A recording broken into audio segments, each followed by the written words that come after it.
Yeah, say we live.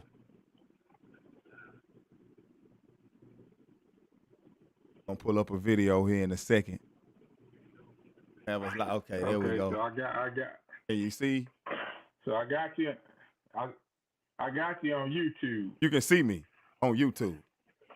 Yeah, Okay. yeah. Yeah, there we go. Y'all, what's up, baby? We having a little technical difficulties with the video, but we ready to roll, man. We're gonna have to swing it the way we can swing it. I know y'all can hear the OG, y'all see the OG, the one man and the one and his only man in itself, man, the legendary H-Town Sports Talk legend, man, Larry-N-Stafford, man. Everybody, man, give him a round of applause, man. Let's welcome him to the show, man. Let's go. Yes, sir, man. The one and only. We excited, man. It's big. It's big to get this guy here, a passionate, true H-Town Texans fan, here live with your boy Blastoff, man. I thankful for him, man, to come in and bless us with his presence, man. That's real solid, bro. We appreciate you. How you doing, bro? How you doing, big dog? Hey, B. You know I'm good, man. I'm sipping on me some drink, ready to get into this thing with you, man. Yeah. Hey. It's been a minute It's been a minute since me and you linked up. Yes, so sir. We able to pull this off, man. And where do true fans meet up at that stadium, man? I ran into this fella at that stadium, man, and say, that's Larry, man. Hey, man, it's been up since then, bro. Man, Hey, it's gonna be hard for these folks to find a fan as more passionate and is recognizable, especially if you listen to sports talk radio. And man, I just remember, man, that I always know when we know your voice, bro. When you call in and you hit them with that real, and hey, man, we know that passion. This brother here know what he talking about. You just draw the crowd, man, and you've been hitting on points and touching on points for years, man. And hey, ain't nothing like Texas fans that know what they talking about and in touch with the base, because you're really in touch with the team base, bro. You really in touch. You really tapped in, and You've been a lifelong fan since the inception of the team, man. And since the inception of the team, you've been getting your chance to call in and be around the happenings of the team, be around the organization, and like so, man. Yeah. So tell us, man, where you at in the headspace right now as a Texans fan, man? Because we 5-1. Where you at with this, man? Where you at with it right now? How you feeling, bro? Hey, B, I'm on top of the world, baby. Because let me tell you something, man. It's this journey, man. Started back in 2002, man, and been rocking with them boys from day one. And so my passion about anything H-Town is legendary, man. I'm talking from Holman to Scott to Queen Burger to French's to the Orleans Apartments to the Ballers to the Rockets, man. Out there, Alameda Manor. So everything about this city, I live and die for, man. And so when it was time to jump on with them boys on Kirby, man, that was just an easy leap for your boy, man. And right now, the way my squad and our squad is looking, man, I'm on top of the world sipping on this yak, man, because we got the makings of something real special over there on Kirby, man. So I'm feeling good. I'm feeling good about how the fans are feeling, and I'm just appreciative that we finally in the space, man, where finally we all can we can all just really enjoy the journey that we've been on, man. You know what, man? The journey. That's that word for Houston Texans fans is big, and we still ain't reached the end of the journey, the top of the pinnacle that we want to be. And I believe we are in a situation now that we looking like we can be there, man, sooner than later. Now we this organization now is put together so well from top to bottom now, man. from top to bottom, from the GM to even Cal done stepped up. You know, Panky Rain Cal, as OG Larry called him. Panky, he done the name Panky Rain Cal for Cal, man. You know, it starts at the top, you know, and I said something the other day. I want to know what you think about this, but do you agree with me that it really, the decision to go and get Nick Caserio started with Cal? Because remember, do you remember back when they were like, they got some kind of round table with Tony Dungy and them after Bill O'Brien them left out the thing, and they fired what was his name, the GM, the GM that Bill O'Brien got. I forget his name, but he the one that drafted Brian Gaines. It was Brian Gaines, and right on. But Cal went against the grain and went on down there, and I don't know if Easterby had something to do with that, but he went against the grain and went on ahead and got on Nick Caserio. And guess what? You know, the fans was, oh, here we go again. Here come another Patriots way again. Yeah. But Nick had his own plan. Nick played chess, man. I love Nick. And I love Nick, man. Nick, dude, I give all respects to Nick because he come from a very functional organization. And he for 19 years, he was with that organization with a consistent winner. And they were saying Nick was the de facto GM. You know, back then they say Bill Belichick was, of course, calling the shots, but Nick was playing the chess moves. That's what they say. And he had a lot of turn to learn. I'm glad he brought his own identity and let the Texans be who they are, man. He's not he's not forcing himself up on he's not forcing a culture, all that old Jack Easterby crap and stalking people, what the rumors were, stalking them, following them home and whatever. Not, people couldn't have two girlfriends on the team and whatnot. And they it was nightmare, bro. That was a nightmare. But we here now. Hey, man. Hey, Blastoff, man.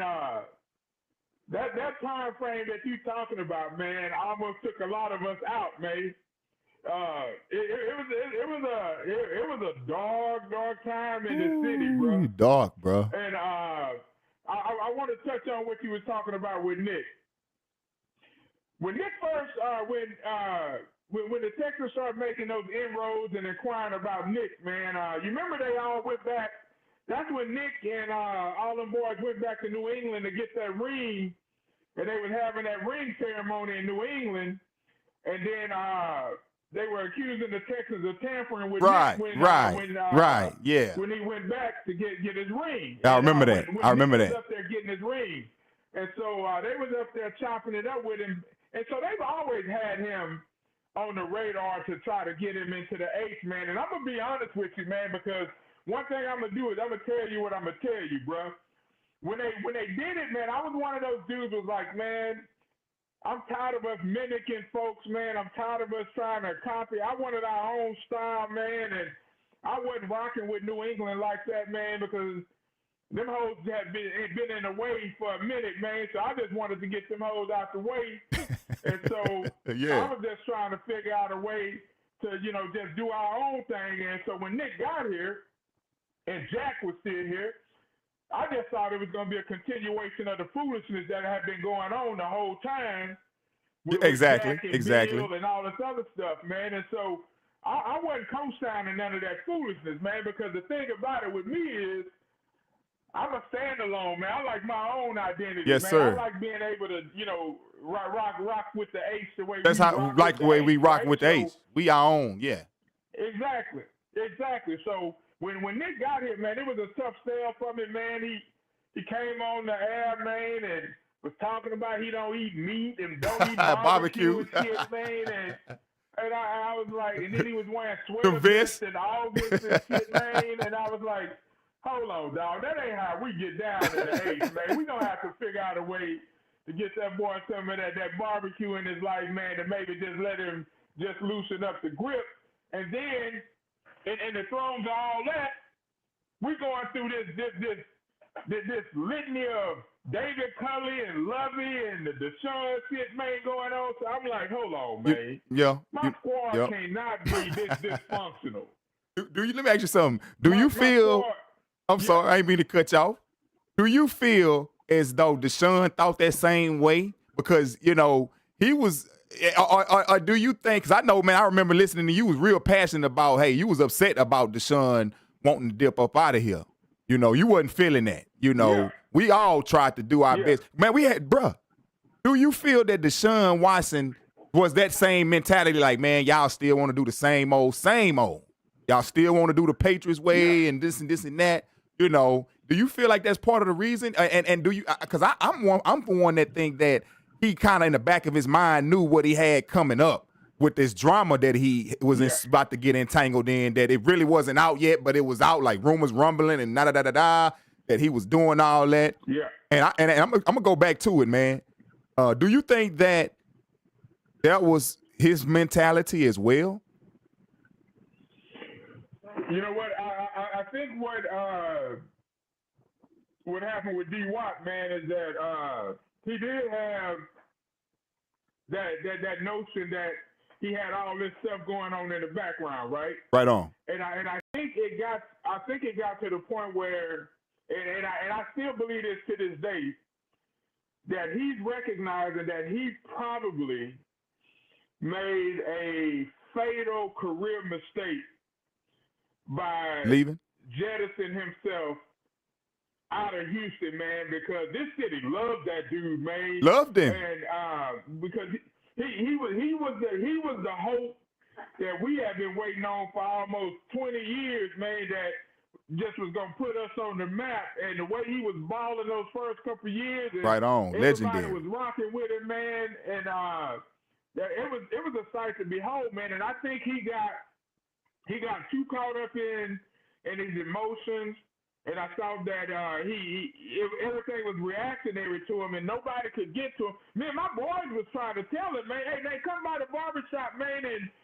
we'll sit you down and talk to you about how real man shit go down, man, right on. And how you might want to just pump the brakes on, you know, what you was feeling, but nobody could get to him. And so at that point, I think that he just made that decision that he wanted to get out the H, man, and I think now, even to this day, he looks at those things that happened with him, and I think there has to be, if you're a real G, man, you look at your life and you try not to live with no regrets, man, but I think there's somewhere in him that he knows that there's some regret in terms of he can have all the money that he wants, but there has to be some regret about how he feels incomplete about what he started here in the H, man, and how now we came through that fog and C.J. Stroud and the rest of these boys are starting to see what we thought we was going to see with D. Watt, man. Right. That's right. I mean, to me, he kind of got not even kind of, because he was a grown man. And, you know, during COVID and all that, they had rules. He still had some weight he had to carry on his back as a man, and I always believe in that old Spider-Man saying, Uncle Ben told Spider-Man before he got killed by that Robin and little cartoon. With great power comes great responsibility. So he had the city on his back. He had the whole city on his back, and albeit however he was moving, you know, albeit it ain't no crime to us.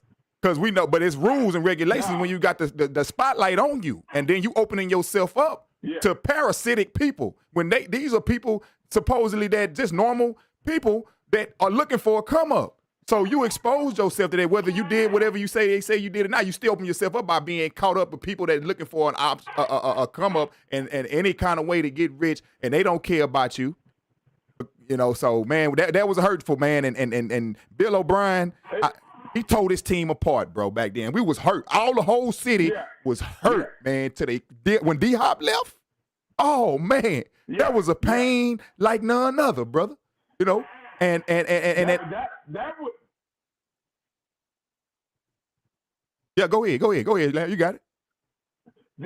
That brick right there when D-Hop left, that was the first kink in the foundation that sent us spiraling for the next 3 years, man, when Bill O'Brien decided that trade to Arizona for D-Hop was something that made any sense in any universe that we live in, bro. Right on. That you cannot, we would never be able to understand how you made that deal for David Johnson and thought that was A going to third make round this pick. team. A third round pick. That was going to make this team a contender that we have been waiting for. And so then I think with Deshaun, he saw that, and he saw the foolishness behind it. But again, what I tell young folks, man, and tell folks, man, is try not to make decisions in an emotional state. Yeah. Yeah. And I think that when you start seeing and put all the pieces together, I think that's what happened with him. And so and then once the ball starts rolling downhill, it's just like anything else, man. You start seeing everybody back away from you. Right. Now you out there on that island by yourself. Right man. on. So it was unfortunate, man, and I hate that brother had to go through that.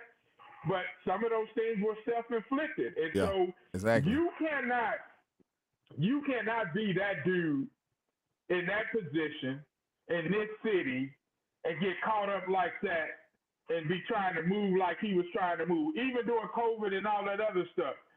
There's a way that you, as a G in this city, got to be able to move. Yeah, you right own on. the city. Yeah, yep. You the Had the key. high-profile person in the city. Had the key. So you got to be able to move in a certain way that doesn't attract that kind of negativity and that leech mentality that was leeching onto him, that he was attracting to himself.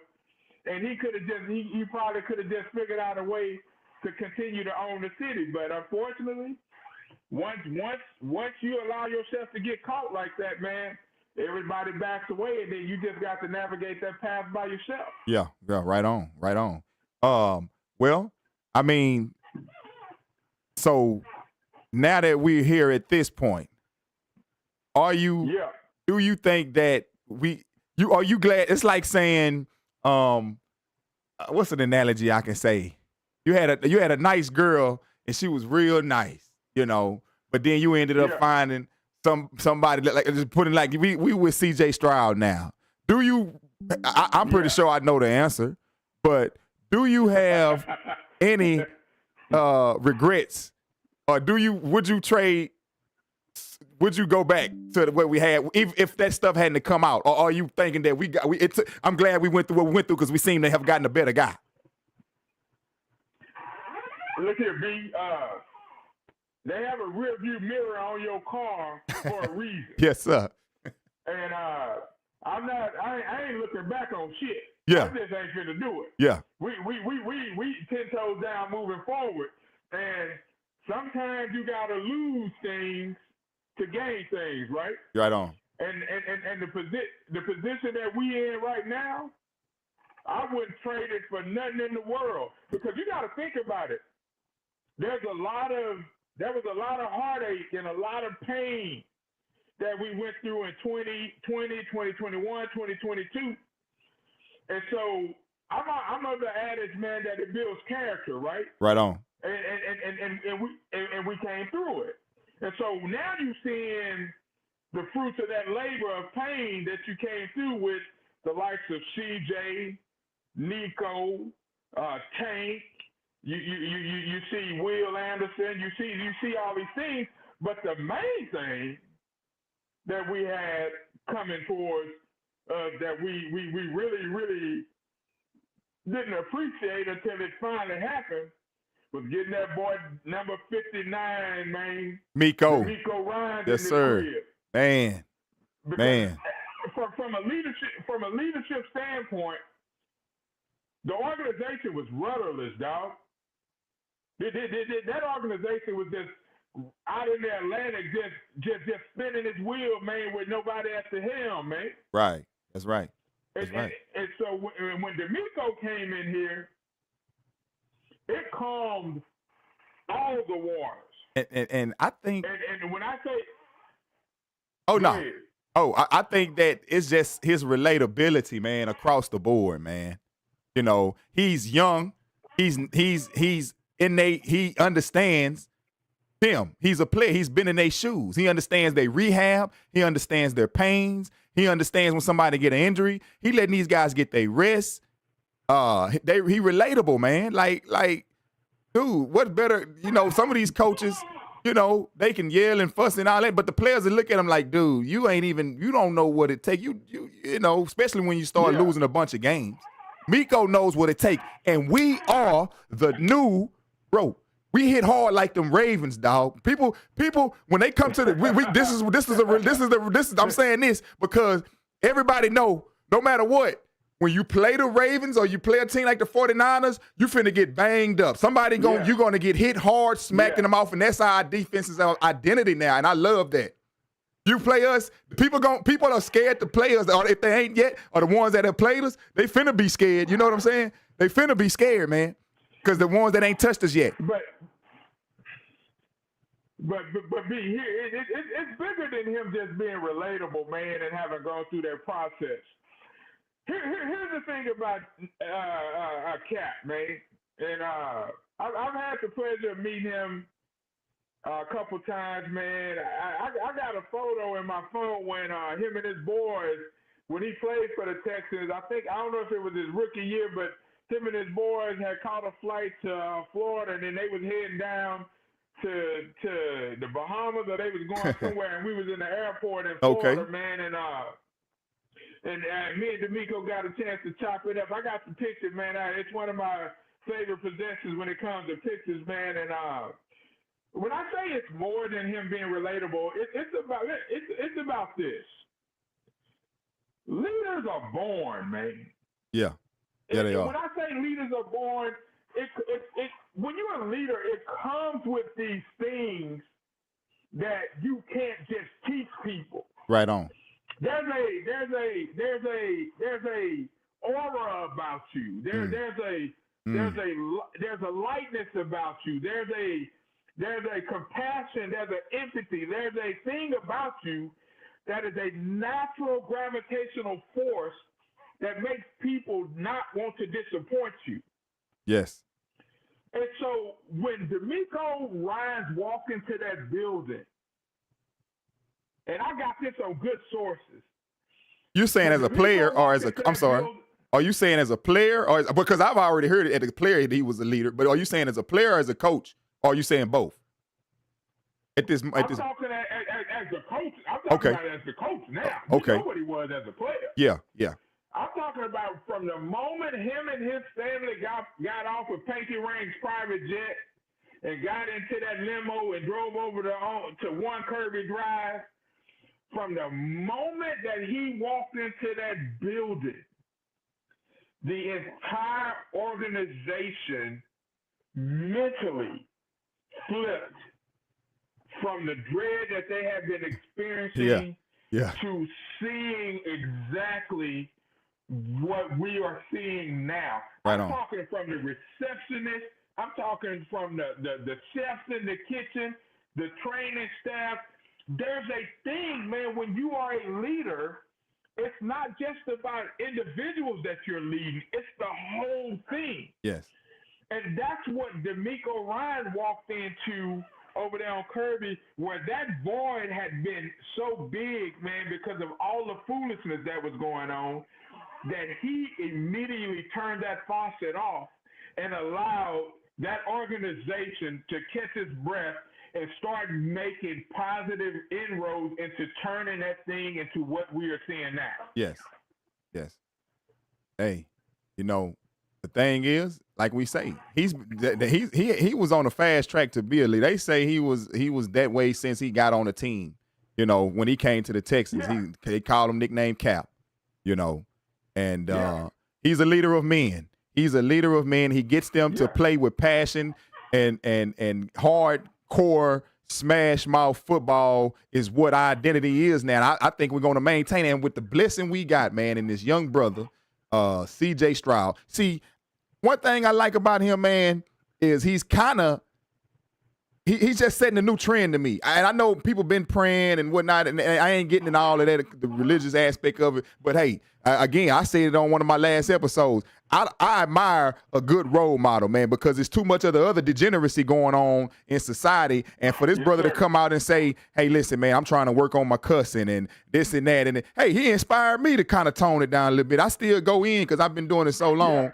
But I'm working on me too now. You know, that's inspiration. That's what we need, man. Yeah. You know, and he balls. He's elite. He balls. They say he's the top rated quarterback on third downs and under the blitz, against the blitz and whatnot, man. Like, man, this is come on, man. You know, we blessed, man. So the stats and all that stuff is secondary to what CJ Stroud is. Yeah. All that's secondary. That the talent is obvious when it comes to playing football. Yes, sir. That's obvious. Here's the thing about what you're talking about with the praying and the love of God and things like that. We see people have that stated position, but when it's authentic and when it fills you, where again that magnetism that draws and attracts positive things to you. Yes. That's what CJ Stroud has been doing from day one. And I'll say this, for someone to be 22, 23 years old, that young, that tells you, B, that he's seen life in a different perspective than a lot of these boys in the league have. Yeah. Whether it's the situation with his dad, whether the situation that him and his mom and his sisters and brothers or whatever had to go through to try to navigate this world without that foundational piece, the father in there, you know, and still keeping his head together and making the roads that he was making. That comes from a place of having gone through. See, what happens with a lot of these younger kids, man, and everybody just wants to be at the top of the food chain and get to the top of the top of the ladder. Yeah. They don't understand that you got to go through some things to be able to get to that position, man. It ain't just snap your fingers and I'm at the top. You have to have life experiences that let you pull from to say, okay, this is why I've been through this stuff here, and now I can see that my blessings are coming, and that's why I'm grateful for all of these things. Does that make sense? Oh, it makes a hell of a lot of sense. Yes, sir. Absolutely. Yeah, absolutely. And me and you being from the H, we see it. We have been through it, man. I wasn't born with no silver spoon in my mouth. I used to walk them streets over there in Third Ward off of McGowan and Sawyer, Maine. Yeah. Pushing a lawnmower at 8 years old with my grandfather after I got out of school, man, going cutting yards on Live Oak and on Holman and on Wheeler. Let me ask you something right quick. You say Live Oak. Yeah. Now, folks, I feel like you will remember this place. This is some of the best barbecue I've ever had, and they burnt down. Thelma's. You know Thelma's. I'm going to say Thelma. Remember Thelma's on Live Oak in McKinney? The original one on Live Oak and McKinney. Now, I'm from the north side. But I first seen, I was at my people's house in Homestead, and I seen it on the food. It was so good that it made the Food Network back long time ago, because Thelma's was open way back when the first one was. And I went over there, man, it was back in 2004. I can remember because I was working at Centerpoint down on Harrisburg. But that was some of the best barbecue I've ever had at that first one. I don't know about the sophomore location, but at that Live Oak and McKinney location, man, they had everybody coming in there, man. Look here, Blastoff. Let me say this about Thelma's, man. When you talk to the cooks in there or the barbecue man or anybody in there, they whole body smelled like smoke. Like they jumped on the pit. Like they was just rotisserie and all the pits and damn selves, man.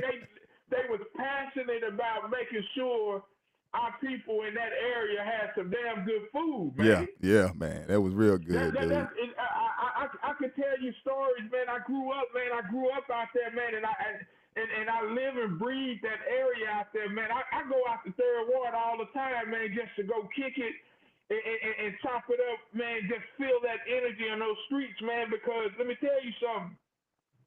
That was the foundational place where I made the decision, along with my single mom and my brother and my sisters, man, that I wanted to live a better life, right? Right on. So you got to go through through that kind of stuff. But those people out there were prideful people, man. They were loving people, Yeah. man. Everybody just loved Yeah. everybody. Yeah. So anytime you would go to Queen Burger over there, man, and you didn't have your order ready, and that lady slammed that screen window on your ass because you didn't have your burger order ready, man. That built character, man. Yeah. That taught you some stuff, man. And she slammed the window, you wasn't ready. Yeah, she ain't finna wait on you. You better know what you want. French's and you talking about, you better know what you want. You go to French's talking about you want the king special or the campus special, man, and you want a boudin or you want one of them Creole sausages, and then you study looking up there at the menu, and she like, oh, you ain't ready, get your ass out the way. It was teaching us lessons, man. Yeah. And so my whole point in saying all that is, that's why I'm so passionate about talking about sports and relating to people, man, that understand the culture of this city. I moved around with some dudes, man, that I get down with, man, and we all feel the same way because it's about an energy that this city represents for us, man. Right on. That's why I had the opportunity to live anywhere in the world that I want to live in. Right on. But you can't get me out of the H, man. Yeah, man. There's no place like home. No, my car drives itself. I got folks that I know, man, that I can link up with on a moment's notice. So it's all good, man. And everybody that's listening, man, we're going to get to the Packers and the football stuff here. Oh, yeah, of course. But this is a real talk, man, because me and Blastoff been trying to link this thing up for a minute, yes, man. Sir. Just to let yes, y'all sir. know. This some real stuff, man, when you talk about being from the H, man, yeah, man, it's and really appreciating the culture. Where we at now, man. So that's why I'm sipping on no this place jack, like man, no place like home. And talking to my dog. No place like home, man. You know, it's really a chill, laid-back spot. And like you say, man, it builds character. And we our own identity. So that's why a lot of people were getting frustrated with the Patriots way. You know what I mean? Like, yes, sir. What we have now is our way. That's what we got now. Everybody vibe. These players are happy to be here. These people, remember, nobody used to want to come here. These players are happy to be here. They treating them like men. You know, they respect their boundaries. Come on, man. You know, and guess what? Their boundaries are naturally leading them to good causes. You can see them. They leading the ways. They in every game. I, for one, you know, my home church is at Willa Avenue, Pastor Cosby. You know what I'm saying? And rest in peace, Reverend Bill Lawson, man. I've been going there since I was I used to be in the boys' rites of passage and all that back then. They used to have a program teach you how to treat women, how to sit at the table and hold your dinner forks, and teach you to, I still use this to this day, teach you to walk in front of a woman when you were coming down staircase, just in case she might trip so she can fall forward on you. You know what I mean? Like this city builds character, man. You know, it builds character, man, and I love it, man, and there's no place like this in the world. Everybody coming here now. Let me say this about Reverend Lawson, man, and his beautiful wife, man. They both rest in peace, man. Right. I told you, man, look, I lived in this city, man. I used to live on Wheeler right there at the railroad tracks at the CUNY homes, man. And we used to walk over to Reverend Lawson, man, and he'd be out front, and he just saw young little black boys, man, and he'd come up and give us a word, and I'll never forget this. I was at Mr. Car Wash over on Kirby. I got that picture in my phone, too.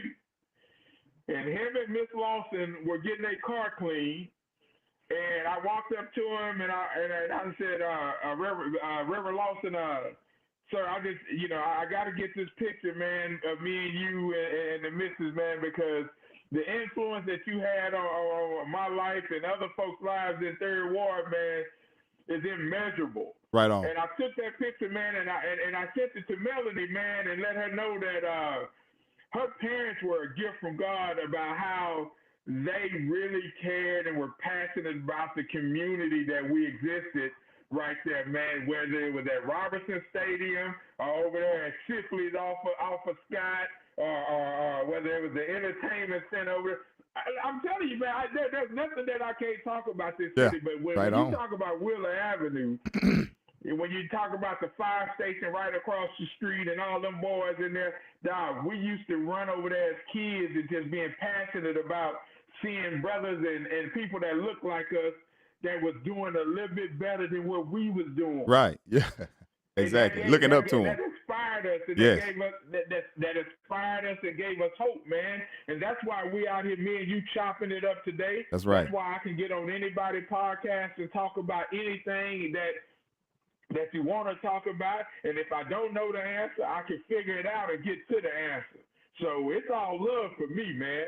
Hey, you know what though, man? You need to be, hopefully, this ain't your last time, which I'm pretty sure it won't be last time because you got a lot to talk about, man. And we will respect you, man. we respect you, and respect your opinion. And you're one of the ones that's gonna travel for the team games. You even went to, if I'm not mistaken, didn't you go up there to Canton for Dre's enshrinement up there? If I'm not mistaken. Hey man, you know I wasn't gonna miss my dog going into the That's Hall my dog. of Fame, That's my dog, yeah. man. That's my dog. Yeah. My favorite player. When Dre came out of the U, you got to remember he was coming off that national championship game, I think, where he was Frank lighting Gore them boys up and at the U. Yeah. Boy. And when he got to the H, man, that brought us some credibility that we didn't have. And what Dre has done for this city, what Dre has done and what he means to this city, again, it's immeasurable, man. I mean, that dude got a gold jacket, and he played with multiple quarterbacks and never got a chance to get to the final dance. And he never, ever wavered in his love for the city. H, man. Yes, so man. Dre gonna always be 100 with me. So shout out to when we Dre, got up man. to Canton, man, when we got up to Canton, man, when I tell you I partied from the time I got there to the time that shit was over, we partied, man, and it was a great experience to see him go in, man, because I had always said that I was going to be there the moment the first Texan get in there, and now I'm just waiting on number 99 to get in there. Yeah, oh, yeah, that's automatic. That's automatic. You think he gonna be ushered in a little quicker? Oh yeah, that's first ballot. Yeah, that's first ballot Hall of Fame. First ballot. That boy broke records, man. Yeah, that boy broke records. Hey, man, J.J. Watt that's a whole different cat, man. So you think he gonna come back? Ballot with If I had my way and every day I tweet his ass about coming back, he should come back. Come on, one last ride, JJ. One last ride, dog. One last ride. Hey, man, there's no reason not to. There's no reason not to. We don't need him to play 100 plays. We just need him to be out there and come out that tunnel with that flag and ready to line up for about 10 or 15 plays. Snaps. Yeah. And get us to New Orleans. We trying to get to New Orleans. We trying to get to New Orleans. I don't care what nobody Quick ride up the street. Quick ride up the street. I get in the car. I ain't even got to fly. I get in traffic a day before and get out there. I get out there. We all rolling in our. We all rolling in our sleds, man, and I'm gonna stop in Appaloosas on the way and get you some done. People, and then get some business. And then get to the boot, man, and then it's gonna be on and popping, man. Yeah, man. Like I say, Yeah, man. It's going down, man. JJ, hey, you hear him? We calling for you. We calling your name, big dog. Come on out, one last ride, man. Let him go and get to that. I guess he may be waiting on week 12 or 13 or something. He might come on out for that Kansas City game. He might want a revenge for that Kansas City game. I think that's when he gonna come on back. Game or two before that Kansas City game. Let me say this to you, Blastoff. I'm a big Son of Anarchy's fan, right? Okay. And my boy Jack Teller did that last ride on that motorcycle. Yeah. And so I'm all for JJ coming back, man. He got his son in the game now. Beautiful family. It ain't no problem. It ain't no problem finding him a crib. Shit, he can live here in Stafford with your boy. I don't care about none of that. Hey man, just come back and just give me 10 or 15 plays. And then we can get down to the boot, man, because I'm telling you, as God is my witness, if we get down there to Super Bowl 59, which is DeMeco Ryans' number, the way we turned it out in Canton for Andre, New Man, Orleans come would on. not be able to handle. Come on, man. They would not be Come able on, to man. handle all these Texas fans. And we don't want no that way, plex. man. They wouldn't We be want to able celebrate. No. We going to have tears in our eyes. Everybody. I'm a grown man. I'm going to be crying, Come bro. on. I'm going to be crying. I'm telling everybody now. Come on. Hey, I'm a grown, solid dude. But if the Texans, if they get to the Super Bowl, I'm going to be crying. Bro, I'm going to be, hey, man. Texas, Houston itself, first of all, Texas is a football state. Houston is really a football city. We just ain't got to that pinnacle yet. That's all. I'm going to be leaning on your shoulder. I'm going to be leaning on your shoulder crying with you, dog. I'm telling you, because man. I'm going to tell you something. Back in 1978, 79, when them Oilers came back into the Astrodome, I was sitting in front of the TV at my grandmother's house, right? Right on. And Earl Campbell and Dan Pastorini rode into the Astrodome on them Harley Davidson, and those Greyhound buses followed them boys in, right? Right on. And Bum got on the stage, man, and he had on that big ass 10-gallon cowboy hat, man. And he said, first time we knocked on the door. The second time we beat on the door, or something like that. I'm paraphrasing. Then he said the third time it's time for us to kick that son of a bitch in. And we've been waiting for that door to get kicked in since 1978, 79. That's right. It is time for this city to experience winning a Super Bowl. Man, and it's going to be crazy. I know I talk a lot, man, but I'm on record as saying, I need my dogs to get one before them cowgirls get one, man. Come on. Come on. Because we'll never hit the end of them. Lord. Thank you. I need to be able to take over this state, man. Yeah. Now we got that new gear, all our new uniforms. Yeah, I love it. Ice, and then we got the best quarterback and one of the best quarterbacks in the league. We got D'Amico be over there in that battle red, man, looking swole, man. Yeah, look like he can hit that field. Come on, man, like he ready to hit somebody right now. This is the payoff for what we went through, and 20 plus years. I'm all in on this team, man, because I'm gonna tell you something. My girl Hannah, my boy Pinky Rain, my boy Greg Grissom over there, the Texas Prez. Yeah.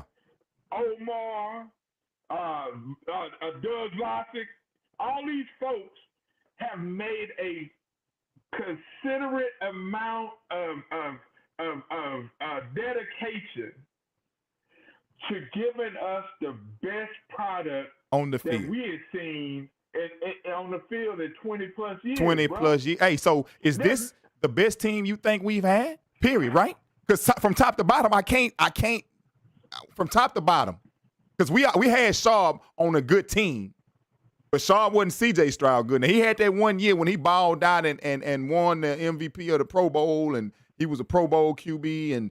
But do you think so? Going back to 2020, that Chiefs game, we up 24, I think 3 or 24-0.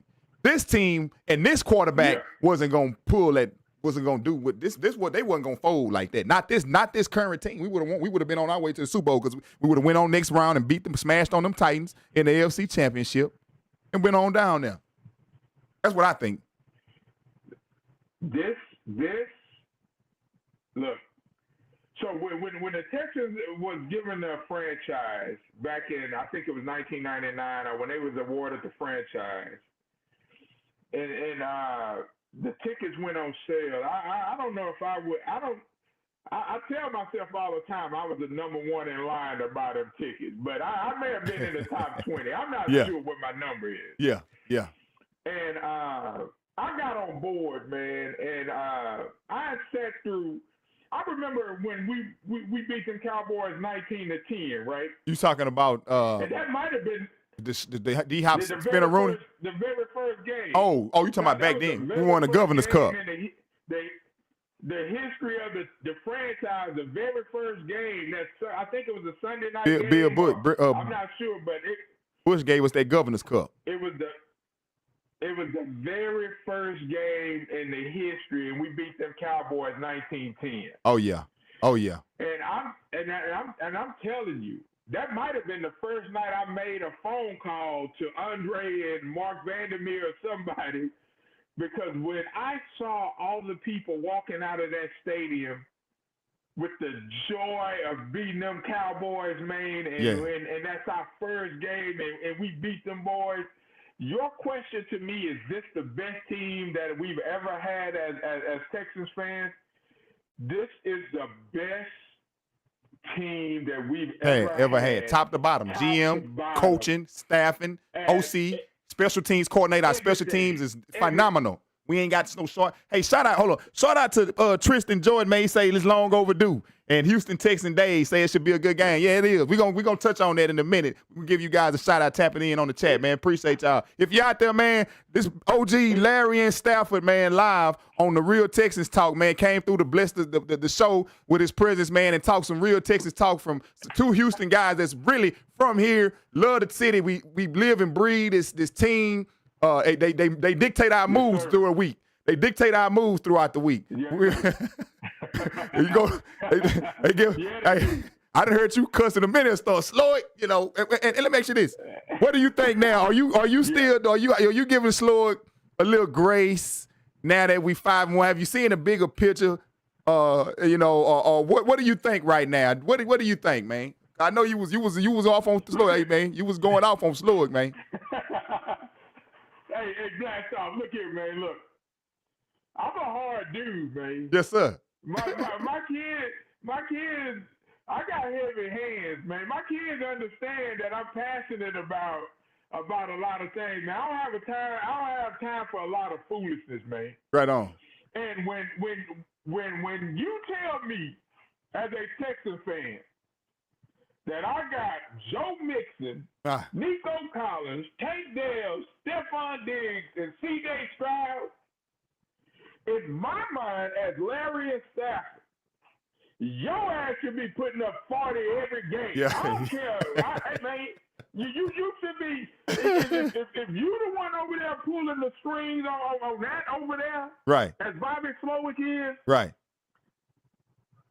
Failure is not an option for me with that much talent. Right on, right on. And so I'm passionate. I give Bobby a lot of grief, man, because my expectations. I'm not lowering my expectations. Yeah, no, you ain't supposed to. You ain't supposed to. I ain't doing it. We got too many weapons. Do it. And we got too many weapons, and we got too many dreams, bro. That's right. This city deserves the energy of seeing that we are one of the best teams in the National Football League. That's right. And so when I go at Bobby, some people come at me like, man, that they think it's personal. I ain't never met Bobby Slowick. Right, for it to be personal, of course. My passion is I'm passionate about the team. The team. And my expectations can't be lowered. So when the Texans go 3-and-out, my dogs don't even like being around me, dog. Yeah. My dogs start moving around. He already. Man, no, he finna go off, man. I can feel it. Because the dog know what's coming. We ain't supposed to go. Yeah, he know what's coming. We ain't supposed to be going 3-and-out. Not with that talent. Yeah. My expectations we have the perfect. And Blastoff, I want to make sure you hear me. We got the perfect. This is what Bill O'Brien and that crazy ass Jack used to be talking about alignment. When you want to talk about alignment, this is what alignment looks like. Yeah. When your ownership, your coaching, your players, your organization, your battle red ladies, your 50-50 people in the stands, your concession workers. Everybody's walking around there feeling the energy.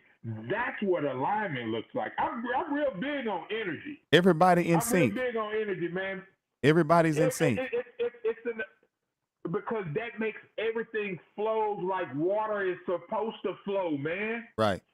And so when you have that kind of energy, I'm all for it. So I'm cool with Bobby. I'm cool with Burke. I'm cool with Ross over there. You know I'm damn so cool with D'Amico. Yeah. So anything that I say about him, I forget about it after the last 5 minutes after I said it, bro. You know what?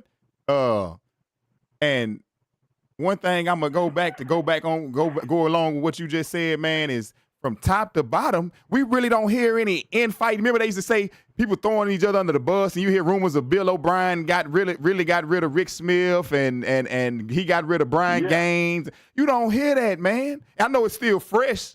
No. It's still fresh because the team is still fresh put together. But, man, this is a cohesive unit, man. Everybody is on board for what they got, and they all believe it. He got them boys believing. He got them boys believing, man. He got them boys playing hard, man. And I'm telling you, one thing I'm going to say is that I believe if they really playing chess, you really don't want to pull out your big guns until the final back ends of the season when you got to go. Because Andy Reid waiting on us, dog. Andy Reid is a smart, brilliant man. He get that team there. He's been doing it since the Eagles. He's been getting them there to them championship games since McNabb and them boys, man. Yeah. Every year, though. He's a smart guy. So if you show him too much on tape, that dude gonna turn. So we don't want to pull our best gun. We've been getting by with all leading the league in penalties. We've been getting by with Larry jumping. Larry been killing us at the time. But Larry done stepped up, dog. Larry done tightened up. Shout out to Larry, man. He can clean the last 2 games. I don't really think I heard his name much, but he was killing us at first. But that's how good our team is, Larry, man. That's how good the team is, man. Hey, man. Look here, the big fella that cleaned up stuff, man. I used to get at Tulsa, man, because hey, man, you can't be walking around here in skinny jeans and Gucci, man, and jumping outside and false starting and shit, man. You just can't do that with your boy Stafford, man. If you gonna do that, man, I need you to be rocking some 501s and a white T-shirt or something, man, and really get out there, but. Let's talk about what you was just talking about. This team has what it takes in terms of the talent and putting it all together. And so, when you see these guys, man. You feeling the energy like when they come out of the tunnel, man. Yeah. When we be in the stadium, man. Yeah. When I get in the stadium, I'm already full, dog. I'm already you about 4 or 5 road sodas, 4 or 5 road sodas in. And then you go up to the Crown Bar, man, and that DJ up there kicking it strong, and I'm just trying to get some more in, man. And shout out to everybody over there that be partying up there by the Crown Plaza, man. But my whole thing is that this team, for the life of me, when I look at it, obviously CJ is the straw that makes that stirs the drink, right? Right on. But there's a lot of different dudes over there that are chasing the same objective of that ring, right? Yeah. So when you see a Joe Mixon, or you see a Laramie, or you see a Titus, you see these boys, and everybody's at different stages, but they're all in sync and focused on the goal. And so that tells me that everybody has bought in, and that's as they should. They get paid. They get plenty of money. Yeah. They got one of the top 3 quarterbacks in the league, so that makes you have to be able to go out and play. And so then, this is why I used to always, when the season would start, people would talk about the schedule. And again, Blastoff, I know, man, just jump in because I get to rolling, man. No, man. Hey, this your show, bro. Take your time. Take your time. You got the flow, baby. That's how you know him. You come with that real, bro. When the season started and the schedule was released, right? I called every one of my homies and I told them I am going to write a letter, and I never did, but I should have did it. I am going to write a letter to Roger Goodell and those schedule makers and thank them for making this schedule for my boys. And let me explain to you why. Because you are telling me, as a Texans fan, You say your ass want to go to the Super Bowl, run this schedule right Run here. this schedule right here. When we play, when we play the Chiefs and the Ravens and the Dolphins and all these boys come November, December, if you want to get to the booth, you know what it looks like, right? Right on. You know what you got to do. So I love it, man, because I'm not afraid. The only person that I fear, and I don't really fear him because I know he's a merciful God. I appreciate the challenge. I appreciate being able to go out there and see if you measure up, man. That's what it's about. That's what it's about. Going through this gauntlet. It's a tough gauntlet. You got 14 weeks, 14, 15, and 16. Oh, man, them some hard-hitting games. If you say you want it, how bad do you want it, Blastoff? How bad do you want it? Man, if you want it bad, you got to go through hard mode.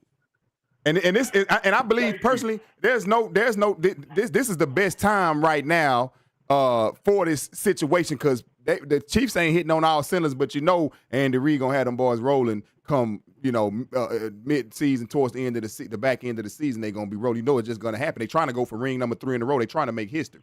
The Ravens. Hey. They coming. Yeah. Them Cowboys. They gonna put up a fight when we go out there. They ain't gonna just lay down. They ain't gonna lay down regardless of what they doing right now. They ain't gonna lay down. They a prideful team. They hate. They always try to little boy us, man. They always thought we was a little brother. They always want to brag on them old dusty trophies that they ain't touched one since Aikman won. What was that in the 90s, early 90s? So. Man. Yeah, So, man. But we gonna throw dirt. We gonna throw dirt on their ass in a couple more weeks. So I'm not even worried about the girls. I hope so. Man. I hope so, man. I hate to don't drop that ball. Lord, you'll never hit the end of it. Yeah. But no, it's all good, man.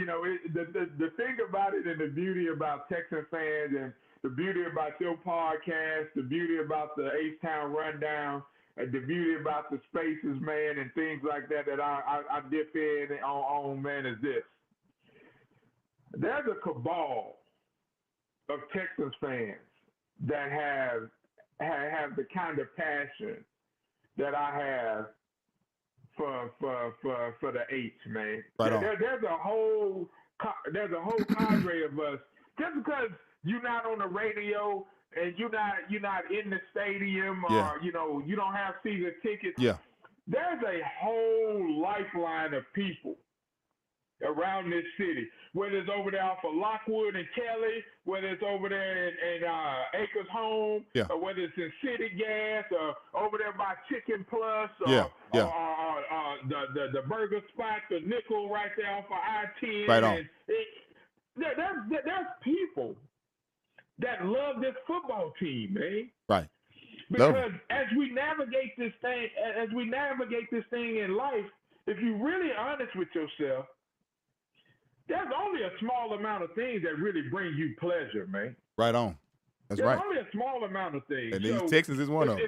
If I could wake up on Sundays, man, and me and my wife decide, hey, man, we finna roll over there to the stadium and go spend 3 hours watching my boys do work, that's pleasure. That's it. Me, yeah, man. I'm there every week, man. And you should be. Yeah, man. I love them, man, and I've been a fan since. I'm not gonna lie. That first year, I think I was 16 years old, 2000. If I'm not 2002. Yeah. And so, man, I just remember. I ain't gonna lie. I'm finna shock everybody, man. I'm finna say some admission. Man, I was a Mark Brunell fan, man, a Fred Taylor fan. I was rocking with them boys back then, man. You remember them Jags? Rocking with Duval. With the Jags, man, back in the day. We ain't had no team down here. We ain't had no team. They got up and left, man. I used to rock with old Mark Brunell and Mitchell and all them cats, man, them boys, man. But I seen Andre Johnson in 2003 when he drafted. That's when I became a fan. The following year, he caught that some big Hail Mary pass or something from Carr, and I was hooked, man. I was like, man, that boy bad. And Andre Johnson's my favorite player all time, man. Like, it ain't gonna change. If you had a choice right now, let me ask you, this is a good question for fans that probably won't tap on this. I want somebody to answer this for me. would you rather have a healthy Arian Foster right now, or would you go ahead and stick it out with Joe Mixon? Can I answer that? Answer it. Yeah, answer it. Yeah. I want to know. Y'all put in the comments, would you rather have a healthy Arian Foster or Joe Mixon right now? Hey, Blastoff, look. In my life, I got a chance to see some of the best running backs in football. Right on. If I could get number 23 to get that damn jersey off of Eric Murray and put it back on and line up behind CJ, I'm taking Arian Foster over everybody. Right. Tristan say Foster. Tristan Jordan say Foster. Arian Foster was a different dude, man. Yeah, he was. Arian Foster. I met Arian over at the Y at 24 Hour Fitness off of Westheimer, man. When my son Nick was, I think maybe 3 or 4, man. And he called. He had sent out a tweet about he was playing a pickup basketball game over at the 24 Hour Fitness off of Westheimer and Chimney Rock. And we walked in, man, and when I tell you that cat was the realest dude that I had ever met as a fan of football, Arian Foster was a G, man. Right on. And then when you watched him play football, that may have been the most graceful player I've ever seen. Yeah. Total football, and I'm a diehard Earl Campbell fan. But the way Arian Foster was running the football over on Kirby, man, I had never seen anything like it. And when I tell you, it seems like it was such a short amount of time that we got to experience that dude, because I will tell you that the energy and the way he played football, I'll never forget it. And I'll tell you, I went to see him do his album at the House of Blues, man, and when he released his first album, and he brought out Scarface, man, and he was like, Arian was like a kid, man, that he was seeing a GOAT when you bring out Face Mob like that, man. And Brad is, in the city, Brad is one of the elites. And so when Face came out and him and Arian started doing My Block or whatever, man, me and my wife looked at each other and we were like in amazement that we were having this experience, man. So Arian Foster, if you told me I had to pick between Joe Mixon and Arian Foster and C.J. Stroud as my quarterback, shit, I'm rocking 23, dog, all day. Right on. Yeah. Hey, at Houston Texans Day, shout out. He say Foster all day. I mean, we got. It's unanimous, man. Foster, man, that dude, he just couldn't stay here. That hamstring kept popping on him towards the end of his tenure with us, man. He couldn't stay on the field. But that dude was a red zone hound dog. You get him in the red zone, that's it. All bets off. We scoring, bro.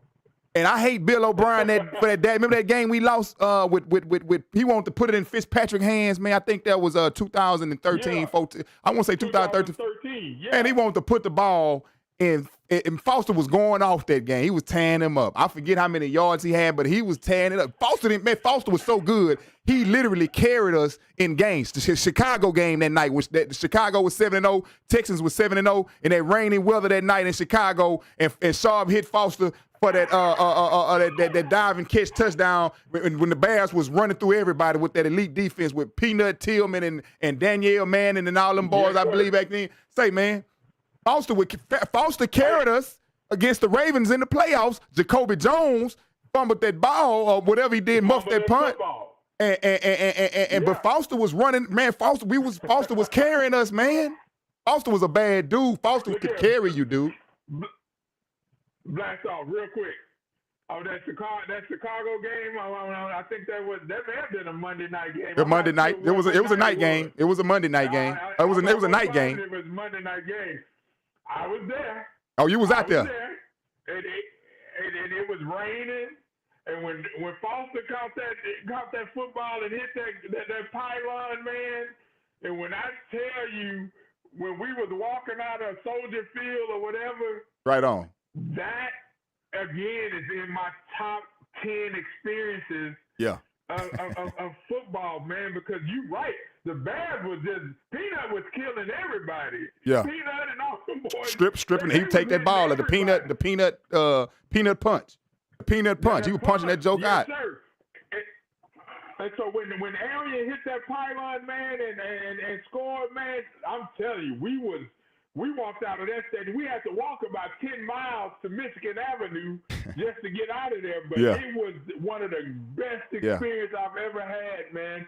And the thing about it is that we've seen enough of these guys come through the H and not have that ultimate prize of that thing on their finger, man. That ring, man. Yeah. And it's time to rectify that situation, man. So look, let's do it for everybody. Lost the greats past. Let's do it for all the greats past.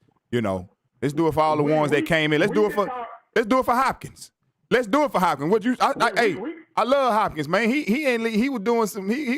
Hopkins ain't deserve to get shipped out, man. He was doing his own thing, and they didn't coincide with the ritualistic mentality of the team at the moment. You know, but Hopkins was. I got love for Hopkins, man.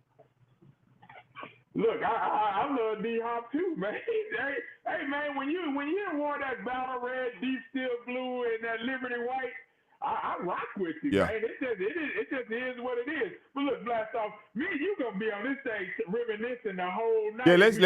Yeah, he got that Texas. He got that Texas. Texas. He got that Texas Georgia game coming up here in a little bit. We gonna get your pick here in a minute. Hey, we good on them Longhorns, man. My horns gonna take care of everything they need to do on the 40 acres, man. We good. So what you think then? I want to talk about these Packers. Yeah, what you think then? We got these two young gunners coming up. One sat for 3 years behind Rodgers, and he been playing dynamic, man. The thing about the Packers, they keep a good quarterback, and they keep their quarterbacks on the bench. That's their tradition. The quarterbacks are gonna ride the bench while they still got a top elite guy in front of them. And this probably maybe not be no different, you know, because Jordan Love, he plays a good game. He plays good ball, man. He throws a good ball. You know, he's just as dynamic as Stroud. I don't know if he's as accurate as Stroud, but he will make more mistakes. And he has been hurt the first game of the season against the Eagles. I remember that and he came right on back and he kept that train on rolling, man. But the Packers gonna play with pride, and it ain't gonna be easy. But this is a test that we should go up there and prove a point, man. This should be something we go up there and prove a point. Well, you asked me what I thought, and let me tell you what I think. The numbers and everything looks kind of funny because our defense, we got a lot of our defensive starters not going to be able to participate, right? Right. But I tweeted out, man, as long as number 7 under center, I don't give a damn who we play, to be honest with you. Right. As long as number 7 under center, we got a chance against anybody. Right. I love the fact that we going to Lambeau. If I could have figured out how to fire up a jet and get my ass up to Lambeau, I would have done it again, man. Yeah, we got some fans that get out there. These are the kind of challenges. These are the kind of challenges that you have to go through to get to the Super Bowl. Yeah. It just is. Right. You know, would I prefer the game to be played over there on Kirby? Sure. But that ain't what it is, right? So now what does this mean? Let's talk about the two young guns. C.J. Stroud is a better quarterback than Jordan Love, man. Yeah. It's just a fact. Yeah. It's just a fact. Yeah, of course. And anybody that say I got my Homer hat on or that I'm biased, I really don't give a damn because I am all of those things. We got a dude under quarterback that you ain't gonna rattle. Right. I know the Minnesota Viking game was an anomaly, and everybody was like, "Well, Minnesota did their thing." Yeah, that happens. That's football. But I would walk into that stadium with C.J. Stroud and pack his bag against Jordan Love as I would with anybody. Yeah. The Texans, as a fan of football, it's scary that we don't have Christian Harris, Toa. Yeah. Going up there. Yeah, absolutely. Azazil. Absolutely. It's scary, right? Absolutely. But Absolutely. I'm a big fan of what DeMeco Ryans preaches on defense. So if Neville Hewitt and Hanson got to go up there and play, I expect them to play just as good as them boys. Right. So I give us just as good a chance to win as if all them boys was there. Because here's the thing. I got to line up 11, you got to line up 11. So we coming with a squad. You know what? The game got to be played. And the beautiful thing about it all is that this is a situation we ain't never been in before. I'm finna tell y'all what I mean. Just think about our receiving core. We got three true number ones, and as long as two of them good, we don't got much to worry about. And so you can put Stephon, Tank combination, Nico, Tank combination, Collins, and Diggs and Stephon Diggs combination. And if all three of them, so I still don't have nothing to worry about. Well, I don't worry about, man. This is a luxury we ain't never had before. We built strong from top to bottom.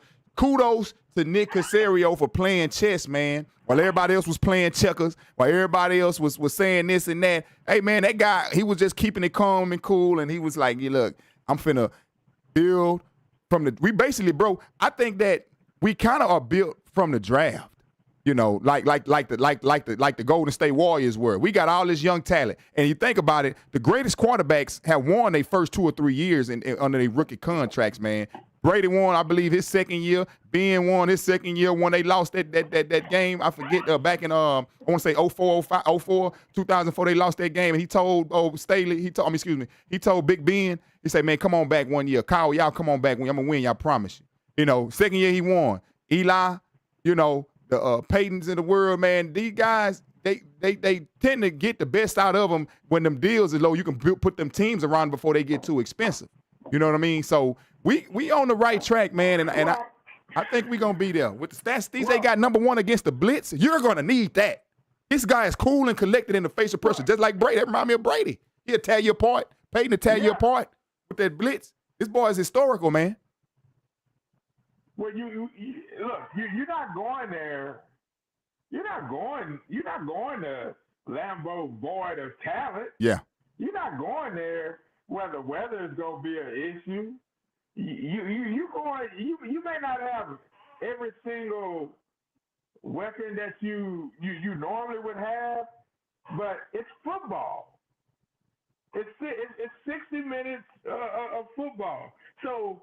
Now you just got to figure out how I'm going to impose my will on you. Right.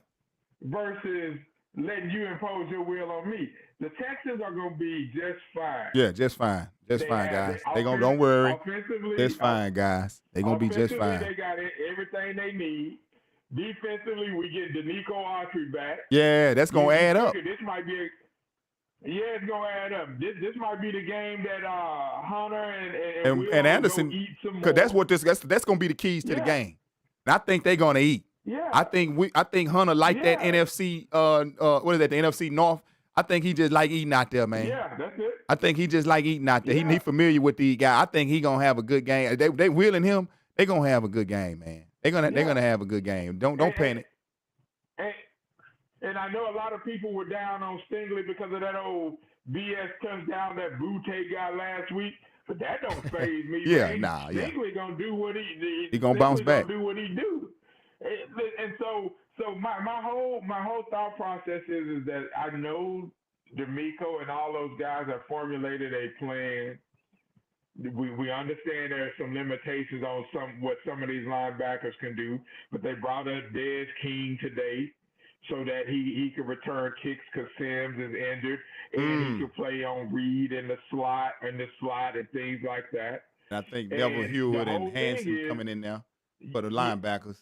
Exactly. So the whole thing, Blastoff, is get pressure on Jordan Love.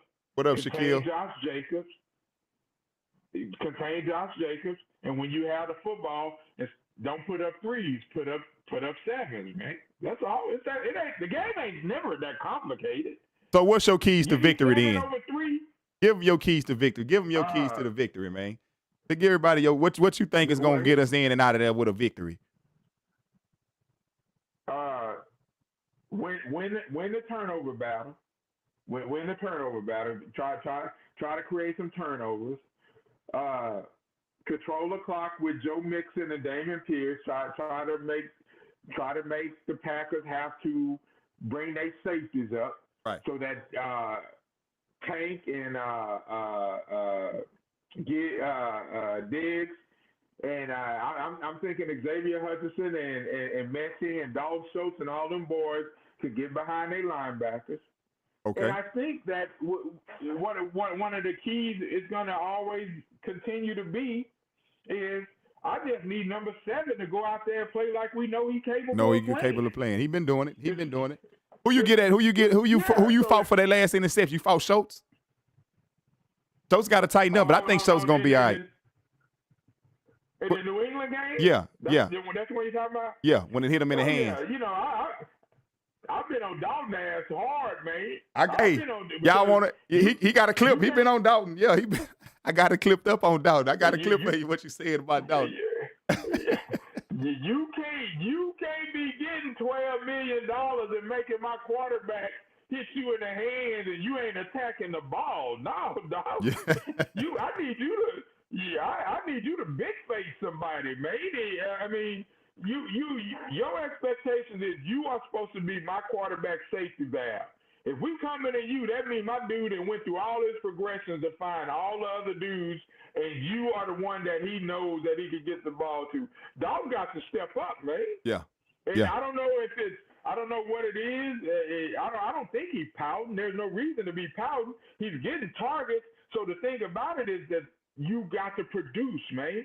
And if your ass ain't gonna produce, you can come stand over there next to D'Amico as far as I'm concerned. I looked at that play, and I ain't going to lie. I zoomed in. It looked like that corner got his hand up under that and made a good play. Because if you look at it, you zoom in, and I wish I had it clipped up here to show y'all, but it looked like I looked at it hard. It looked like that corner just made a good play, I think. I want to get a guy benefit. I hope he ain't dropping open pass like that, but he's been dropping pass. That ain't just it. Because we had a couple third downs in the last game, and this last play game, and he dropped a couple of them that was wide open. He hit him in the hand. So he go. I think this all building up to be like a movie, man, where everybody gonna be all cylinders go. The train gonna be running smooth when we get everybody back on the same page, man. Blastoff, look. The thing is that you got to be able to. The dog shows the game could be easy for Dalton, to be honest with you. Right. Because the Diggs and Tank and all them boys taking everybody away. So all he got to do is just work the middle of the field and eat, right? Yeah. So the game could be easy, but you got to be able to make plays, man. Whether that DB hit the ball or whatever, if he attacks that ball, the DB can't get his hand up in there. Right.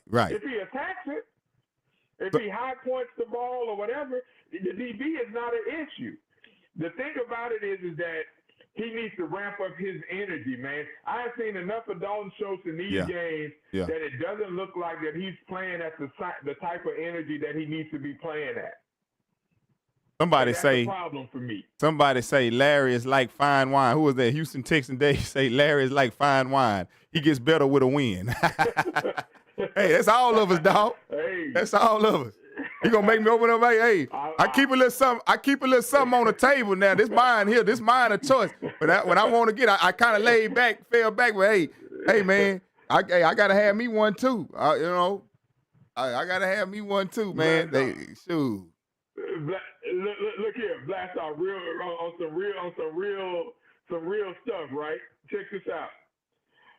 I do not know a Texan fan, and I know plenty of them. I do not know a Texan fan that does not have a great week. Yeah, it dictates your mood. A true Texans fan? Yeah. Yeah, when our boys win, I don't give a damn what's going on in the week. Can't nothing That's what get in the way of me feeling that energy, man, from that Sunday, man, to the next Sunday. you can look back on. You can be having a bad day and look back with Texans won. Okay, I'm good. I said we 6-1. Oh, my day just okay. Yeah, I'm good. It ain't that bad. I ride that wave, baby. Yeah, I mean, the oxtails taste good. The baked chicken tastes good. The Everything. old lady, you know, Yeah. you tap her on the ass every now and then. Yeah. Everything is good. Hey, man. The true good. fans' moves are. There's been a minute. That's why the true fans' hearts were broken when all this little. But the thing is the turnaround was so quick compared to these other teams. Cleveland been looking for their quarterback for 20 plus years. Yeah. 20 plus years. They got rid of Baker. Yeah. They probably should have held on to Baker, or maybe it's just Cleveland's vibe that just make quarterbacks don't get that. Because what happened with Deshaun, I don't know. He played so man, that dude was the highest. He got 240 something million guaranteed, man. And ain't playing worth for nothing. The dude, I just seen the stat. That brother is 0 for 26 on third downs in his last 26 attempts, or whatever that stat was. I couldn't believe it. Blastoff, Deshaun don't want to be in Cleveland, man. True. He took that money. He don't want to be in Cleveland. He took that money. You think he ready to get that money back right now to get out of there? We don't give money back. Now, let's not get crazy. We don't give money back. Yeah. All money ain't good money. And so initially his thought process was that he was gonna go to Atlanta. That's where he wanted to be. Yeah. And because that's where he's from. And so and Cleveland is one of those cities that if they don't love you, then you start feeling that. You start feeling there's that. Nothing you can do to bring you can't bring yourself out of it. I don't care if you got 240 million. Yeah. It's still if you're about your craft, you still don't want to be the 30th ranked quarterback in the National Football League. That's right. So he doesn't look like, to me, this is just my personal opinion. I haven't talked to Deshaun, never talked to Deshaun before. I really, everybody give me a crap about the fact that I supported Deshaun or whatever. I supported Deshaun as long as he had on that battle red, deep steel blue, and Liberty white. Right on. I don't give a damn what he's doing in Cleveland, but I can understand that he doesn't have the same passion for football the way I see it that he used to have. And I feel sad for that brother. Because I'm a fan of football. Do you think that he regrets what happened? Do you think he regret leaving here? Excuse me.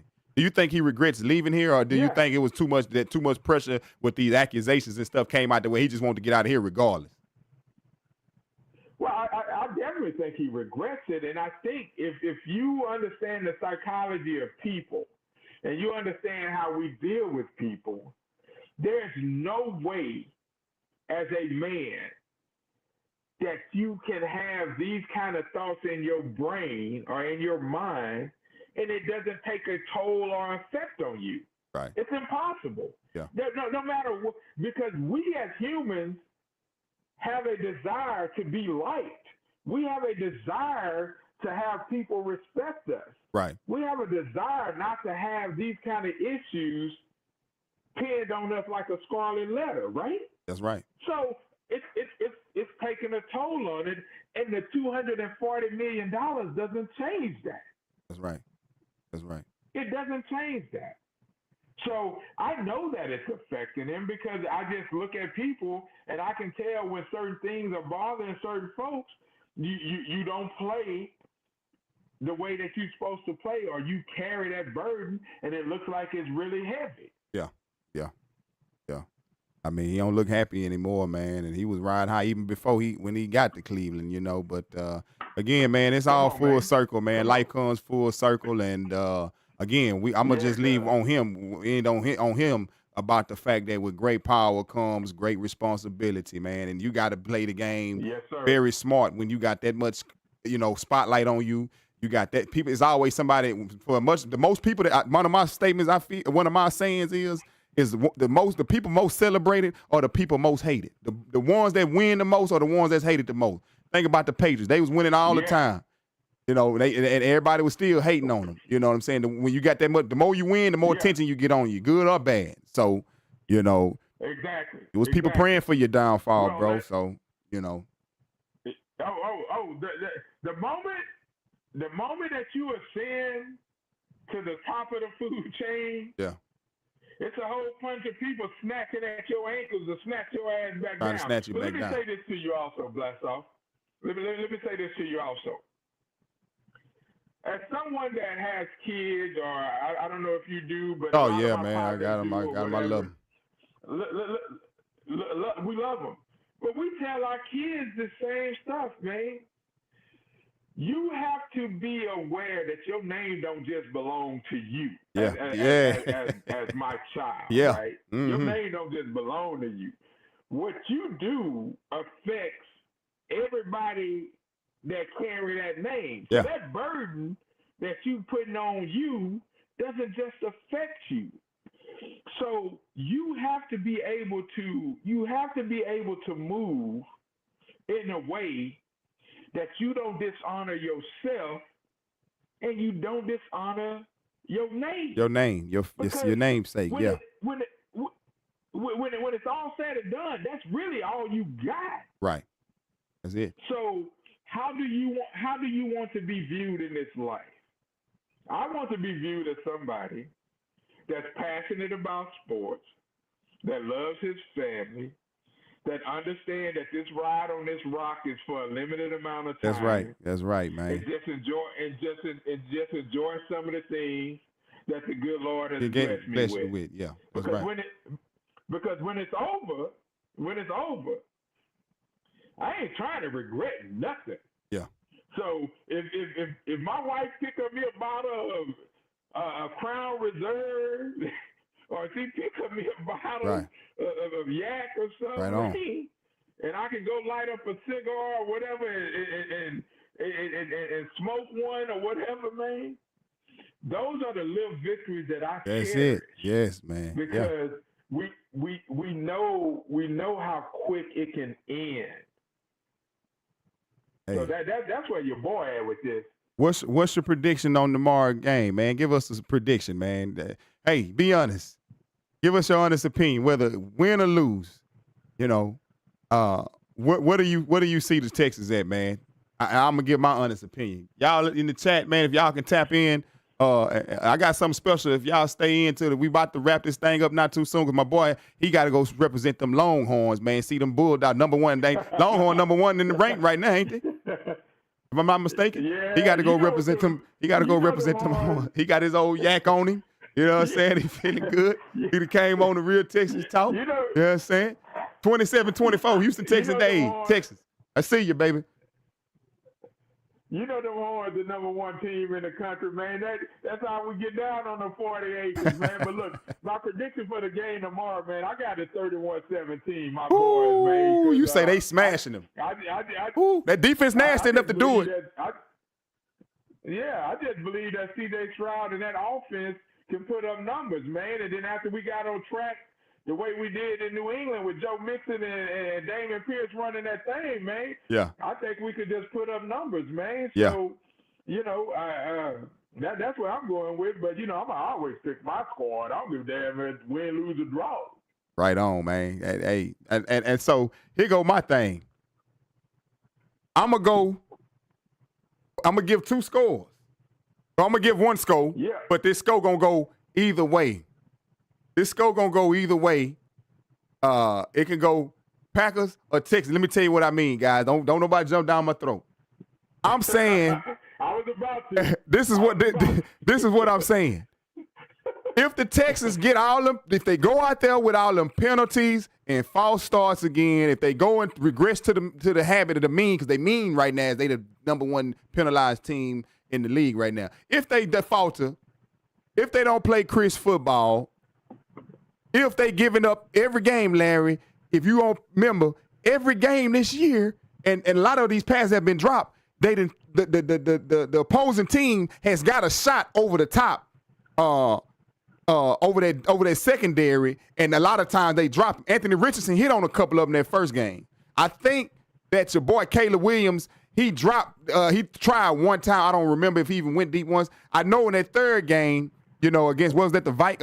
Was that the Vikings? I believe in that third game, Naylor caught a couple of them. So if we don't give up, that defense need to be looking out because they're going to try to attack you. I can see if they get caught slipping, the game close towards the end of they down 25 to the Texans 31 or something like that, and then at the fourth quarter, if you get caught sleep, they can drop one over your head. So just watch, because Stingley got busted last week. Stingley, we talked about this earlier. Stingley got busted last week. You don't bust that deep cover. They see that. They watching this on tape. Just don't, because every game we done played this season, they done threw it over top. And luckily, by the good graces, that everybody been missing them and been dropping them. Even Justin Jefferson dropped one. He was over the top. And some reason they've been dropping. But this last game, they was able to, your boy Drake May was able to drop a few over the top of the secondary. So long as we keep that clean, we keep the penalties clean, I think we'll be winning 31-28, because I think it's going to be a high-scoring game, dude. Them people going to come to play. They're going to come to play, and we going to Lambeau, and they're a powerful team. I think we're going to take it 31-28, but if we come with them penalties and all that mess, it's going to go the other way. If you start out slow, run on first down, Bobby. If you start out with all that, every predictable run on first down, it's going to go the other way. So we're going to need to be creative. We're going to need to go in that bag. Tomorrow going to be one of them games we can go in them bags so we can shut these pundits up, man. So we can shut up Nick Wright now, man. Can you believe anybody that been checking out Nick Wright, man? My boy Nick, man, he got his coming up out here, but he be hating on us, man. Oh, Nick Wright, shout out to you, though, Nick, man. I love you, bro, but you be hating, bro. Hey, man, look, don't even get me started on what's wrong with Wright, man, because Nick Wright be on that real hating ass real stuff, hating, man. But it is what it is, man, because it's hard to make believers, man. Now, sometimes people just don't want to believe what their eyes see, man. And I'll just say to you, man, that I don't see my squad walking in or driving into Lambeau. Yeah. I think they're going to be ready. That mystique about the Packers and all that other stuff, man. Yeah. Aaron Rodgers ain't running out there on the field or nothing back in 2016 or whatever, he MVP'd or whatever. So, but the thing is that the confidence that I feel about my squad comes from a couple things. I got a head coach over there that don't fear nobody. Don't fear nobody. Ain't never feared. I got a quarterback that don't fear. Don't fear nobody. Don't fear nobody. Don't fear nobody. So I'm not going into the game expecting Davis Mills to see the field or nothing like that, right? Right on. So as long as I got them two things in the chamber, man, we gonna ride and then we gonna roll, man, and just let the game play out how it plays out. But here's the beauty of it, Blastoff. Yeah. This is why you win. When you have a record of 5-1, and this is how you navigate these kind of situations. That's why winning games early in the season is very important, because you can sustain the loss of Nico Collins. Right. You can sustain the loss of your linebackers right now. And this is an NFC game, so it really don't matter to me, what the Packers do, because it ain't the AFC. We don't see them again to the Super Bowl if they get there, right? Right. So my whole thing is that this is just an opportunity for the Texans to test themselves against a team that a lot of the pundits says. Yeah, this is what this is. This is what this is. That they better than our 5-1 squad. This is what this is. Let's get out of there 6-1. This is what it is. We got Tristan. We got Tristan Jordan talking about we finna stump him. He say 47-19. He say we finna put a mud hole in it. Man. Hey, shout out to that's a dude from the trade, man. That dude, I know that dude, man. He from the trade, man. Tristan, he out there from that trade, man. I think he from that Yellowstone or something, but he out there from that South Side, man. But Lou Johnson say 31-27, man. So that's what I'm talking about. Yeah, I think we're gonna pull it off, man. As long as we don't go slipping, man. That's all we can't go out there slipping. Well, the fun part about it is that you know you're going in there giving yourself a chance, right? And tell your boy Trey, man, to go over there to Buzz and get him one of them green onion chopped beef sandwiches over there, man. Over there at Buzz Meat Market, man. He'll love that. I'm pretty sure he already know, man. Hey, he say go to Buzz. Tristan Jordan, he say go to Buzz Meat Market, man. I think I've heard of them too, man. I've heard of them. They sell cook food too, don't they? What? I think they go out there and get. I heard about their pans of boudin. Do they sell pans of boudin rice or something like that? No, that's pot burns. Oh, okay, yeah, that's pot burn. burn. That's pot burn. Yeah. That's pot burn. Yeah, Okay, that's pot burn. Pot burn dirty rice will make you have to sit upright, man. For real. Okay. So pot burn. But look here, man. You know it's. Tristan say, "Come on, man. He already on that." He say he already on that. He already on that. He say he already on that. Yeah, man. Hey, you a Southside. I'm gonna tell you this here, man. Go to Acres Homes, man. Get some of the best sausage you ever had. Orlando's. If you ain't heard Orlando's on West Montgomery, anybody that's out there, go to West Montgomery, Orlando. Get you some of that double garlic, man, or that green onion, man, and do it. Hey, it's some of the best in the city. Man. That green onion. Yeah, man. Yeah. But now, man, it's. Go ahead, Big Dog. Hold on, Blastoff. But the beauty of this conversation that we've had, man, is that let's just take it full circle, man. It's about the culture of this city. Yeah. You could talk about that North, man. I could talk about this South, man. You want to talk to me about Hillcross Square or Butler Stadium, or Worthing, or this is it, or you talk about Randos or whatever. Yeah. This is why it's H-Town. It's such a fun place to live. We got our problems and everything, but it's a place where people actually, there's nothing in this city that you can't find or that you can't get into that you can enjoy. And I'll say this to you, and I know because we got to get ready to jump out of here, but I'll tell you this: we need a new damn stadium over there on Kirby too, man. We need a new stadium, man. And so you saying? So wait, hold up, time's out. Hold up. You saying we need to get what you saying? What you saying? Am I hearing what I think you saying? Hey, Blastoff, let me say this. You saying NRG need to go? When I was I don't know if it needs to really. Because they ain't did nothing with Astrodome yet. I mean, Astrodome yet. They got to do something with Astrodome first. Well, it's a historical marker, but I'm telling you, that stadium that I experienced when I was up in Minnesota or at SoFi. Yeah, you did go up there. Yeah. Or whatever. These kind of amenities that this city deserves. And NRG is one of the best stadiums in football. Yeah, it was one of the first modern. Yeah. It's 20 plus years old. Yeah. And as a fan base, I told you, I don't lower my expectations for nothing. I want the best of the best. Yeah. I ain't finna go buy me a bottle of Boone's Farm when I can get me a bottle of Crown Reserve. Yeah, man. yeah, absolutely. I ain't trying to settle for nothing. Right on. So as you should. It's a fun place to watch football.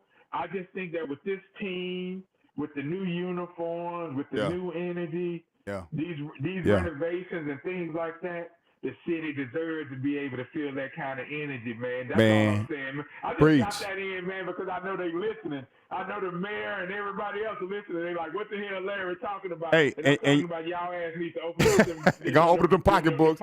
All that money y'all got from it, they done raised the property taxes now. I don't know if you heard. They done raised the property taxes around here to 8%. So y'all getting the money, man. Y'all need to go and put. Hey, you know what? If we win a Super Bowl. Y'all need to go and post some money into this. Y'all gonna bring in so much money into this town, this city. CJ already leading the league in jersey sales and whatnot, so the money's coming. And y'all getting plenty of money, man. Yeah. Y'all keep doing what y'all doing down there, Cal and Hannah, and shout out to all them cats down there, man. And you know, the ones that because I done came across a lot of them, and they all nice, man. Hannah's a very nice lady. She's always willing to speak with you and take a photo with you. And Cal, the same likewise, man. D'Amico and all of them cats, man. Tank, and I done came across them all. I try my best to, I'm gonna be the loudest one out there. Y'all gonna see me. Hey, come here. Hey, Hey, Will, come here, Will. Come here. Hey, they gonna come sign this for me. You know, come sign, man. I try my best.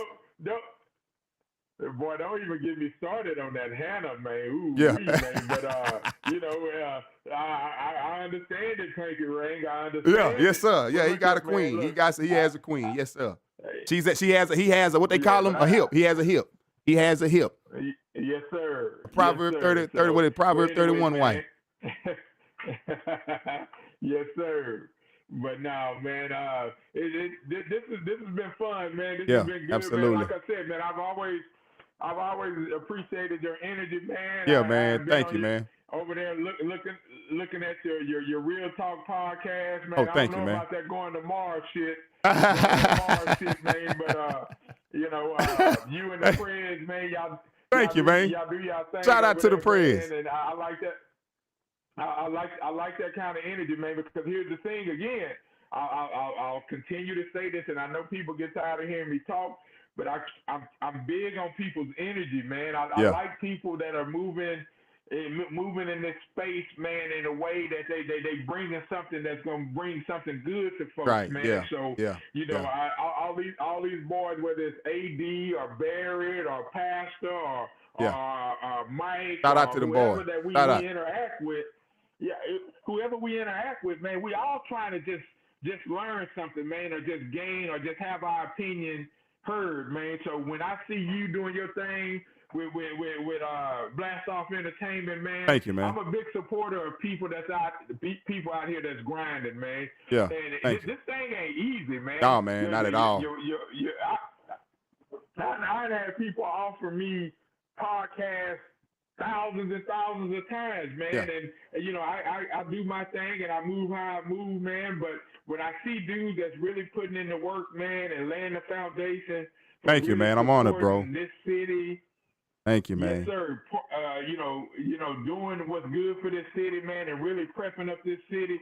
You're gonna always have a supporter and a champion in me, man. So anytime that I could get on with you, man, and really, really just like experience this energy, man. Absolutely. You already know how to get your boy in Stafford, man. And shout out to the Real Talk podcast, man. Y'all can subscribe and talk into that. I'm a person, man. I'm an in the world where everything seems to get out of whack right now. Everything's starting to get out of hand. I'm all about anti-degeneracy and representing for the kids, man. Because the way things are going, man. People getting lost. So my thing is, let's keep certain things the main thing, and let's start to pull back on some of this exposure that these kids are getting. Ain't you do your thing and you're grown as a adult, do it in your private and your personal. But I'm all about, and we enjoy what we enjoy. I'm not saying that, but let's keep it in adult. Let's keep adult stuff to adult, because now these kids is getting exposed too much to music and everything is good, because we need that when we need that, but we also need to be able to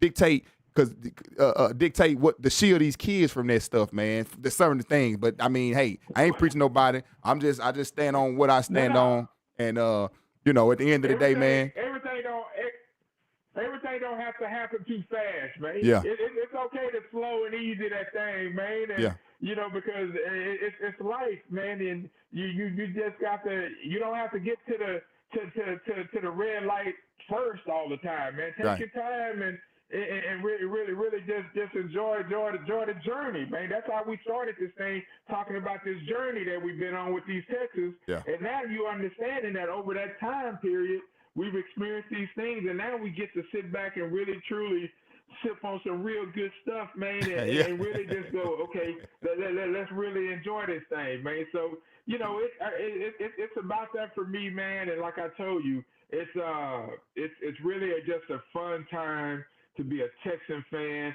I wouldn't trade it for anything in the world, man. And all I can tell you is that my boys on the 40 acres about to do these Bulldogs in a little bit, man. So y'all might want to get ready, man. And I'll That's it, man. He just spoke that gospel, man, that we all familiar with hearing from throughout the years, man. I was honored and blessed to have the one and only H-Town sports talk legend, Larry-N-Stafford, Mr. AKA Holla, tap in with your boy RYL Real Talk, Darryl Blastoff, man. Y'all follow him on Twitter, man.